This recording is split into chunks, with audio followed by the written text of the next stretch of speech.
मी आता शेवटच्या त्यांच्या मनोगतामध्ये सांगितलं, जे उदाहरण सांगितलं ते मी त्या कट्ट्यावर बसून ऐकत होतो. मी आलो, आपल्या अभंगवाणीमध्ये जे अमोघ शब्द आपल्या मुखांमधनं रत्न बाहेर पडत होते ते मला 2-5 मिनिटं श्रवण करण्याची संधी मिळाली. आणि त्या संधीचं सोनं करताना मला इतकंच आठवलं की माझ्या आईनं मला हे संस्कार दिले. ती फक्त 4थी पास आहे आणि माऊली तिला भगवद्गीता मुखोद्गत आहे. हो, म्हणजे तिनं मला सांगितलं, यत्र योगेश्वर कृष्ण तत्र पार्थो धनुर्धरा तत्र श्रीर्विजयो मृत्युर्ध्रुवा नितिर्मतिर्मम.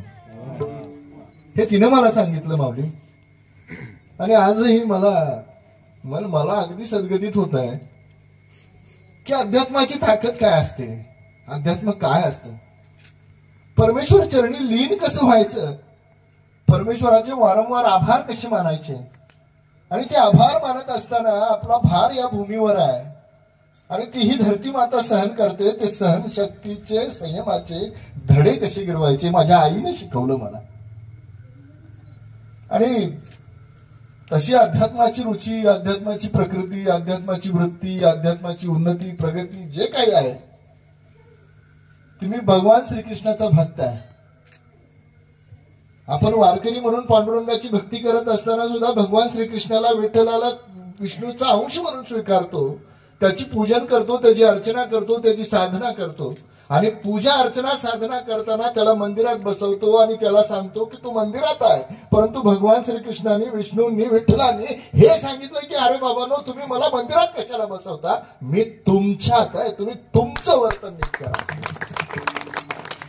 मला वाटतं माऊली, मी आपल्या समोर म्हणजे साक्षात विद्यापीठापुढं कुठंतरी नर्सरीतल्या पोरांनी बोलावं इतकं पुण्यवान मी नक्की नाही, इतका पुण्यवान मी नक्की नाही. परंतु धाराशिव जसं महाराष्ट्र छत्रपती शिवरायांचं महाराष्ट्र, छत्रपती संभाजी महाराजांचं महाराष्ट्र जसं त्यांच्या नावाने ओळखलं जातो, हा हिंदुस्थान जसा छत्रपतींच्या नावानं ओळखला जातो, तसा हा महाराष्ट्र संत महंतांच्या नावानं ओळखला जातो. माझा जिल्हा, माझा धाराशिव जिल्हा महाराज हासेगावकरांच्या नावानं सुद्धा ओळखला.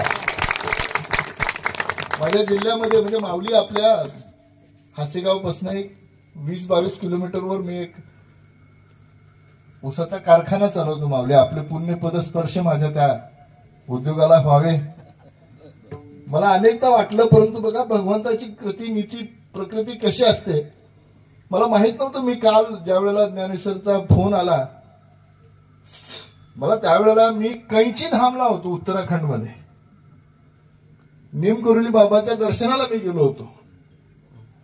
आणि मी तिथं असताना मला त्यांनी सांगितलं की असा असा एक कार्यक्रम आहे आणि आपण भाऊ यावं. मी त्यांना सांगितलं की बाबा, मी नक्की नाही सांगू शकत, मी प्रयत्न प्रामाणिक करेन. आणि आता सुद्धा ज्या वेळेला आपलं संकीर्तन या ठिकाणी होणार आहे म्हणून कळलं, मी वेड्यावाकड्या मार्गाने का असताना उशीर थोडासा लागला, त्याबद्दल विलंबाबद्दल क्षमा मागतो. परंतु मी आलो आणि मला कदाचित आमच्या ज्ञानेश्वर माऊलीच्या उपस्थितीत आपल्याला आमंत्रण द्यायचा योग असावा. माऊली, आपले पदस्पर्श माझ्या उद्योगाला लागावे. आणि भारतीय जनता पार्टीचा मी ऋणी आहे. मला जे प्राप्त आहे ते पर्याप्त आहे. मला जे आतापर्यंत दिलंय या पार्टीने ते खूप दिलं, अनंत दिलंय, अनंत दिलंय. मी अखंड जरी भारतीय जनता पार्टीचा झेंडा, देव, देश आणि धर्मासाठी काम करणारा हा पक्ष आहे, या पक्षाचा झेंडा अखंड माझ्या खांद्यावर असाच राहिला तरी मी भरून पावलो असं समजेन. माऊलींनी आणि आपल्या सगळ्यांनी मला या ठिकाणी बोलवलं आणि प्रभूंच्या शुभ हस्ते हा वारकरी पंथाचा फेटा माझ्या डोक्याला, मस्तकाला लाभला. हा पहिला अनमोल आणि उत्तुंग असा माझा सन्मान आपल्या चरणी मी अर्पण करतो आणि आपली रजा घेतो. धन्यवाद. धन्यवाद दत्ता भाऊ.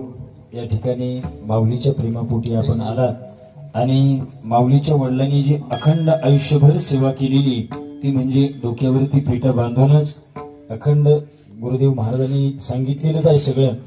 या ठिकाणी आपण दत्ता भाऊचं भाषण श्रवण करत असताना मला वाटलं होतं असा एक अनुभव आला, कुणीतरी कीर्तनकारच बोलतंय का काय, यत्र योगेश.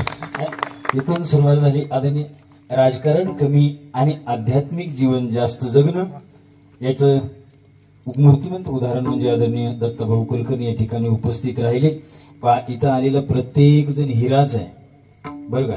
महाराष्ट्राच्या कानाकोपऱ्यामध्ये भागवत धर्माचा प्रचार प्रसार करणारी सगळी मोठी प्रवक्ते कीर्तनकार महाराज मंडळी. आणि सगळ्यात महत्वाचं म्हणजे आपला जिल्हा परीक्षकाचा जिल्हा आहे. सकल संत परीक्षक वैराग्य रागर श्री गोरोबा काकांनी त्यावेळी सगळ्या संतांची परीक्षा पाहिली. आणि आता जेवढे सगळे संत फिरतील त्या सगळ्या संतांची परीक्षक आदरणीय ही गोरोबा काकाचा आहे. दादा या ठिकाणी उपस्थित